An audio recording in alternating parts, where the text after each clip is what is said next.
On va voir en poursuivant au verset 20 ce que fit Jacob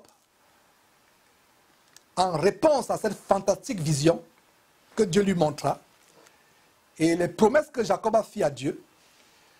Jacob a fait un vœu à Dieu. Rappelons ce que Dieu lui a dit au verset 13 à 15 de ce chapitre. Rappelons, avant de continuer avec le verset 20, Jacob fera un vœu à Dieu. On va voir exactement les termes de ce vœu. Mais rappelons d'abord ce qu'on a vu, toujours dans ce chapitre 28, au verset 13 au verset 15, du moins verset 13 à 15. Verset 13, les promesses que Dieu fait à Jacob, verset 13. La terre sur laquelle tu es couché, je la donnerai à toi et à ta postérité. Verset 14. Ta postérité sera comme la poussière de la terre. Toutes les familles de la terre seront bénies en toi. Et ta postérité, verset 15, je suis avec toi.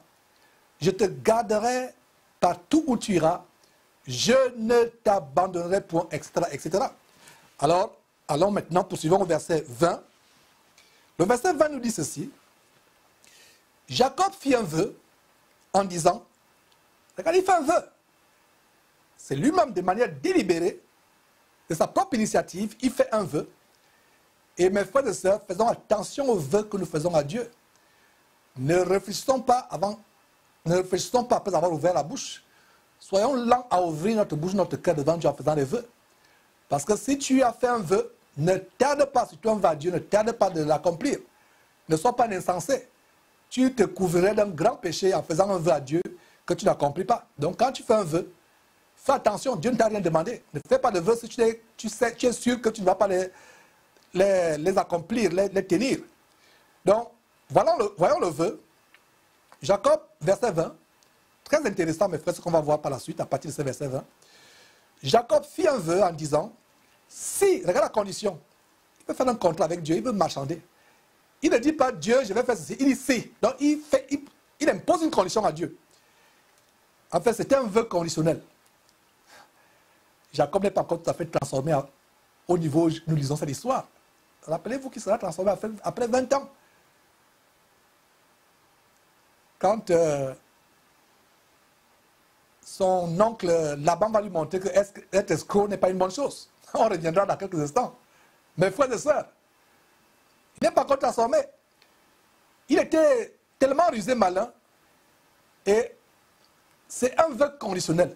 Il ne va pas dire directement, il dit Dieu, à partir d'aujourd'hui, il va faire ceci, cela. Il dit, si Dieu est avec moi et me garde pendant ce voyage que je fais, s'il me donne du pain à manger et des habits pour me vêtir, verset 21, et si je retourne en paix à la maison de mon Père, alors l'Éternel sera mon Dieu. Verset 22, cette pierre que j'ai dressée pour monument sera la maison de Dieu et je lui donnerai la dîme de tout ce que... Et je te donnerai la dîme de tout ce que tu me donneras. Donc, je relis verset 22. Cette pierre que j'ai dressée comme monument sera la maison de Dieu et je te donnerai à toi, Dieu, éternel, la dîme de tout ce que toi, éternel, tu me donneras. Voilà donc le vœu que Jacob fit à Dieu. Il donnera à Dieu quoi? La dîme. On reviendra sur ça, la dîme, hein, dans quelques instants. J'aimerais qu'on reste un peu sur ce verset et qu'on voit quelques détails. C'est le genre de verset qu'il faut voir sur nos yeux. On va voir des détails tellement importants. Et on se verset sur nos yeux, mes frères et sœurs, souligné point par point. Donc voilà le vœu que Jacob fait à Dieu. Il dit à Dieu, si tu fais ceci, si tu fais cela, je te donnerai la dîme de tout ce que toi, Dieu, tu vas me donner. Voici la deuxième fois dans toute la Bible que le mot dîme est mentionné. La première fois, si vous vous rappelez très bien, c'est en Genèse chapitre 14, verset 20, quand Abraham rencontra une autre image de Jésus-Christ. Et regardez les deux récits. La première image de Jésus-Christ, Melchizedek, il y a dîme. Abraham paie la dîme de lui-même, de sa propre initiative. Deuxième manifestation de Jésus-Christ à travers l'échelle, parce que la première manifestation de Jésus-Christ au temps d'Abraham, c'était Melchizedek, la figure de Jésus-Christ. une image de Jésus-Christ. Et il y a dîme. Deuxième manifestation de Jésus-Christ, une deuxième image anticipative de Jésus-Christ, l'échelle. Le petit-fils d'Abraham, Jacob, lui aussi parle de dîme. Voilà la beauté de la parole de Dieu, mes frères et sœurs. La beauté de la parole de Dieu. La parole de Dieu n'a pas été écrite par hasard. Il y a un plan merveilleux dans l'exposé de la parole de Dieu dans la Bible. Ce n'est pas par hasard. J'espère qu'après ces émissions, vous l'avez déjà réalisé. Que rien n'est écrit par hasard dans la parole de Dieu. Alors, la première fois, je me répète pour ceux qui sont lents à comprendre, pour vous qui êtes super intelligents, s'il vous plaît, soyez patient avec moi, mais je me soucie des frères qui ne sont pas aussi intelligents que vous, qui sont là à comprendre, donc soyez gentils avec moi s'il vous plaît. Donc, Genèse chapitre 14, verset 20, c'est la première fois où la dîme est mentionnée quand Abraham rencontra une autre image de Jésus-Christ sous la personne de Melchisedec. Avant de passer un peu de temps sur cette question de dîme, notez que Jacob demande à Dieu 3 choses dans cette conversation où il fait un vœu à Dieu. Il demande 3 choses. 1. La nourriture à manger, le pain. 2. Les vêtements pour se vêtir. 3. La protection. Rien de plus. Il ne demande pas autre chose. Il demande 3 catégories de choses. La nourriture à manger, des vêtements pour se vêtir et la protection. Mes frères et sœurs, ce genre de prière est typiquement ce que la majorité des chrétiens demandent à Dieu. Ils se limitent à demander à Dieu des choses purement terrestres, charnelles, sans se préoccuper des choses célestes, spirituelles. Il dit, Seigneur Dieu, s'il te plaît, arrange mes finances, fais que mon enfant passe le concours de la fonction publique, donne-moi un bon fonds de commerce pour lancer mon activité, donne-moi un bon visa, un visa pour le Canada ou pour les États-Unis. S'il te plaît, donne-moi une nouvelle maison beaucoup plus grande, ou fais que ma compagnie m'augmente le salaire, donne une bonne femme à mon fils. Et la liste des requêtes charnelles est interminable, mes frères et sœurs. Exactement comme Jacob. Dieu appelle les chrétiens à quelque chose de céleste, élevé. Mais la majorité des chrétiens ne pensent qu'aux choses de la terre. Le Saint-Esprit nous met en garde en disant, ne vous affectionnez pas aux choses de la terre, mais à celles qui sont au ciel. Regardez d'ailleurs ce que le Fils de Dieu, Jésus-Christ, dit à Matthieu chapitre 6 aux chrétiens qui s'inquiètent pour leur vie, à Matthieu chapitre 6. Ce qu'il a dit.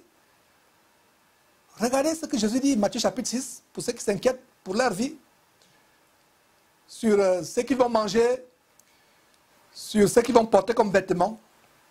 Jésus dit du verset 27 au verset 31 de Matthieu de ne pas s'inquiéter de ces choses. Et il va même plus loin au verset 32 en disant que ce sont les païens qui demandent ces choses. Regardez, il dit ces choses. Donc pour Jésus, ça n'a pas d'importance. Si c'était important, Jésus ne devait pas dire ces choses. Il dit ces choses. Ce sont les païens qui les demandent.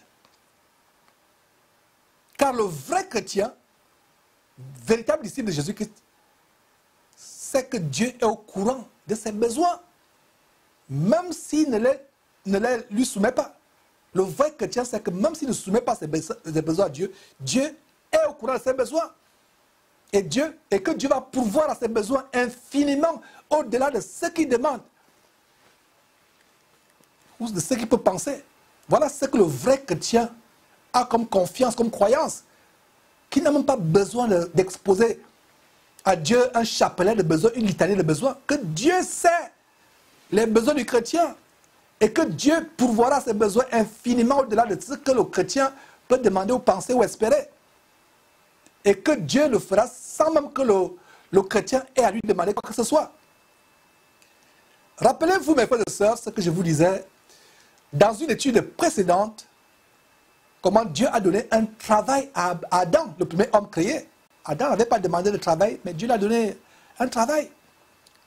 Dieu a donné un travail à Adam, sans même qu'Adam ait à lui demander un travail. Dieu a donné une demeure à Adam, sans qu'Adam ne lui demande une demeure. Bien plus encore, Dieu a donné une femme à Adam, sans qu'Adam ne lui demande une femme, une compagne. Et si Dieu l'a fait pour Adam, qui n'était pas fils de Dieu, parce que c'est en Christ Jésus que l'être humain est rendu capable d'être appelé fils de Dieu. Donc si Dieu l'a fait avec Adam, ne penses-tu pas, mon frère, ma soeur, que Dieu te donnera toutes ces choses, toi qui es meilleur qu'Adam, étant fils de Dieu ou bien fille de Dieu, par Jésus-Christ, ce qu'Adam n'était pas. Oh, chrétien, pourquoi vous limitez-vous à demander des choses terrestres et charnelles à Dieu, alors que Dieu dit qu'il nous a déjà bénis de toutes sortes de bénédictions, comment? Spirituelles, dans les lieux célestes, en Jésus-Christ, comme nous précise Éphésiens chapitre 1, verset 4. Pourquoi ne demandons-nous pas des choses plutôt spirituelles à Dieu, que Dieu nous a promises, telles qu'être participants de la nature divine? C'est une promesse. Ou les dons du Saint-Esprit, tels qu'énumérés en 1 Corinthiens chapitre 11, du verset 7, plutôt 1 Corinthiens chapitre 12, du verset 7 à 11. Pourquoi ne pas demander cela? Par exemple, être participant de la nature divine, les dons spirituels de 1 Corinthiens chapitre 12, verset 7 à 11, ou alors la délivrance, ou alors le don pour enseigner, ou le don pour être ministre apportant la bénédiction à la vie des gens. Mais les chrétiens font exactement comme Jacob. Il ne se limite qu'aux choses de la terre. Il dit, Seigneur Dieu, si tu me donnes ceci ou cela, je te paierai la dîme. C'est intéressant de voir comment la première fois que la dîme est mentionnée dans la Bible et imposée sur les biens d'une personne, c'est dans le cas d'un homme qui est en train de faire un contrat d'affaires avec Dieu. La première fois que la dîme est mentionnée, en Genèse chapitre 14, verset 20, avec Abraham, Abraham ne l'a pas payé avec ses biens. Abraham l'a payé avec le butin de guerre. Notez très bien. Ces faux pasteurs qui vous prennent l'exemple d'Abraham, qu'ils aillent aussi en guerre, qu'ils aillent prendre les butins de guerre et qui imposent 10% avec le butin de guerre. Abraham n'a pas payé la dîme avec ses biens personnels. Donc la toute première fois que la dîme est mentionnée dans la Bible et étant imposée à partir des biens d'une personne, c'est dans le cadre de Jacob. Et elle intervient, cette dîme, quand? À quelle occasion? Jacob est en train de faire ce qu'on appelle en anglais bargaining, une négociation d'un contrat d'affaires avec Dieu, une transaction de business avec Dieu. Jacob est en train de faire le business avec Dieu ici. Oh Dieu, si tu me bénis, déjà quand il y a un si, c'est une condition d'affaires, c'est un contrat. Si tu me bénis, je te paie la dîme, c'est-à-dire les 10% de tout ce que tu me donneras. La quasi-majorité des soi-disant chrétiens qu'on voit de nos jours sont ainsi. Ils disent à Dieu, si tu fais prospérer mon travail, mes affaires, je te donnerai 10% de mes revenus. Et des pasteurs stupides vont prier pour de tels pseudo-chrétiens pour que Dieu les bénisse, afin de recueillir 10% à la place de Dieu. En fait, c'est eux qui vont recueillir 10%, ce n'est pas Dieu. Ces pasteurs stupides, amoureux de l'argent, des dîmovores, experts en dîmologie, la dîme qu'on expose, vont vous dire que ce n'est pas à nous que vous donnez vos dîmes, mais à Dieu. Et ils font exactement comme les marabouts africains qui font le vaudou. Vous allez sur un marabout, il vous dit non. L'argent que vous apportez là, ne me donnez pas, ce n'est pas moi. J'étais par terre, j'étais au sol. Ce n'est pas moi, ce sont les esprits qui vont prendre. Plus tard, quand vous ne serez pas là, c'est lui qui va prendre cela pour s'occuper de ses besoins. Mes frères et sœurs, ils vous disent que ce sont les esprits des rivières ou de la forêt qui vont prendre. J'étais seulement à terre. Voilà la première fois que la dîme en tant qu'une transaction, un contrat d'affaires ou un business avec Dieu est mentionné. Et Jacob est la toute première personne. Et la toute dernière personne de la Bible à l'avoir pratiqué. Dans la Bible, la première personne à avoir pratiqué la dîme comme une transaction d'affaires avec Dieu, c'est Jacob. Et la dernière personne, c'est qui? C'est Jacob. Les chrétiens n'ont pas pratiqué la dîme. La dîme n'est pas d'actualité.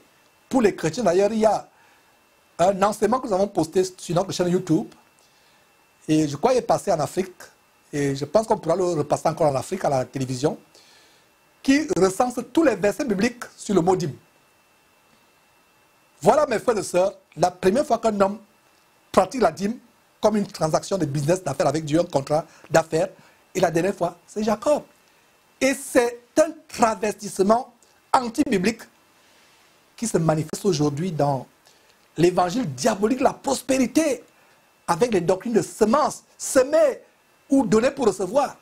Dans l'abomination du ministère de la voix, il y avait une devise, giving and receiving, donner et recevoir. Vous donnez à Dieu, vous allez recevoir. Semer, vous allez récolter. Mes frères et sœurs, ces pasteurs stupides et cupides vous disent que si vous voulez que Dieu vous bénisse ou réponde à vos besoins, donnez-lui la dîme, c'est-à-dire 10% de tous vos revenus. Donc cette prière de Jacob est un sérieux avertissement pour nous qui sommes parvenus à cette fin de temps.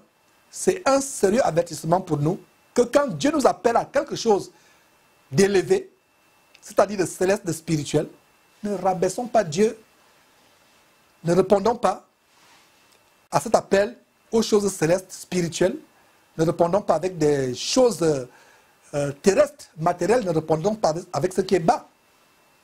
Mes frères et sœurs, notons que les versets 20 et 21 sont la première rencontre de Jacob avec Dieu.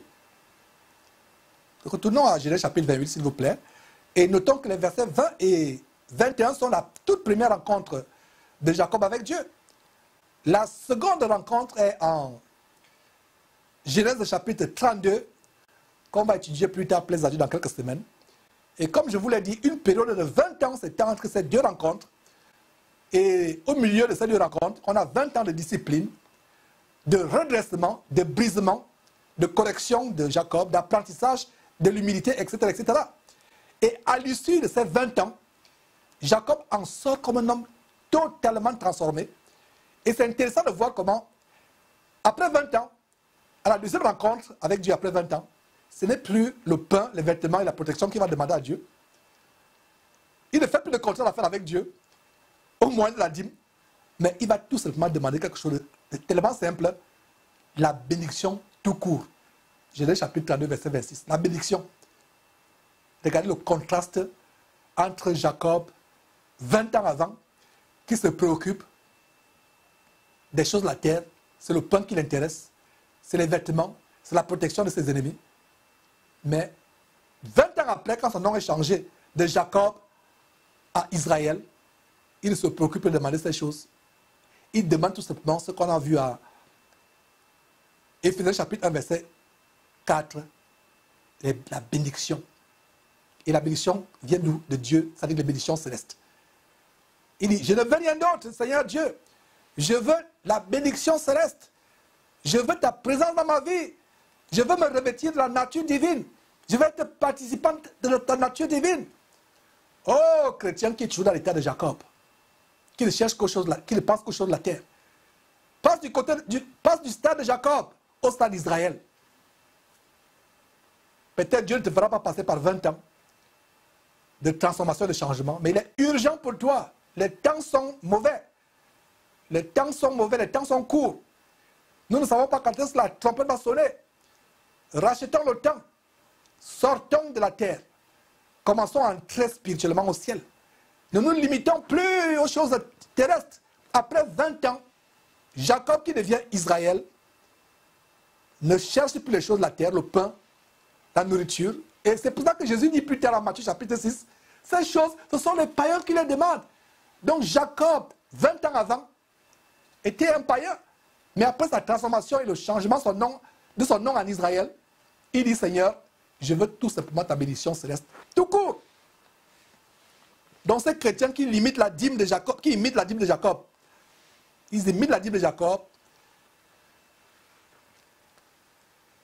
ils ne savent pas qu'ils sont en train de faire quelque chose de mauvais. Ils imitent un Jacob avant les 20 années de transformation, les 20 années de brisement. Et en passant le brisement de Jacob, il y a même une matérialisation physique de ce brisement. Il se matérialise par la dislocation de sa hanche pour qu'il boite jusqu'à sa mort. Un moyen de brisement d'humble. Ce Jacob qui était fier de lui, etc., il est obligé de boiter le restant de sa vie, qui avait une fière allure. Le voilà qui boite maintenant. Comme on va l'étudier plus tard au chapitre 32. Ce chapitre 32 sera aussi un grand chapitre à étudier.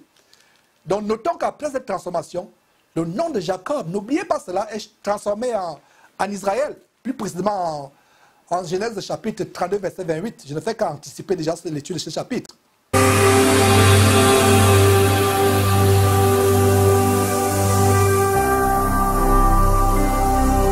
Jésus-Christ TV, vous connaîtrez la vérité et la vérité vous affranchira.